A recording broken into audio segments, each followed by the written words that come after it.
Следващата госпожа Периш е мрачна феерия на лицемерието, властта и женската устойчивост, в която всяка усмивка крие интрига, а всяко обещание е скрита заплаха.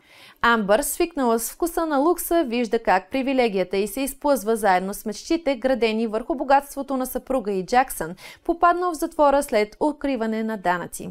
Дафни, бившата му жена, е изправена пред изпитанието да опази децата си от демоните на миналото, докато вътрешния глас я призовава да не се поддава на сладкото лице на фалшивото разкаяние. Джаксън се завръща като променен мъж, но дали промяната му е истинска или просто новото лице на старата игра? Романът разкрива сложна мрежа от психологическо напрежение, женска интуиция и битка за контрол. Всяка сцена пулсира от напрежение, героите са в центъра на шахматна игра, в която емоциите са фигурите, а предателствата – ходовете. Следващата госпожа Периш ни учи, че миналото никога не си тръгва напълно. Силата на романа не се крие в привидното надмощие, а в способността да се изправиш и да победиш с разум.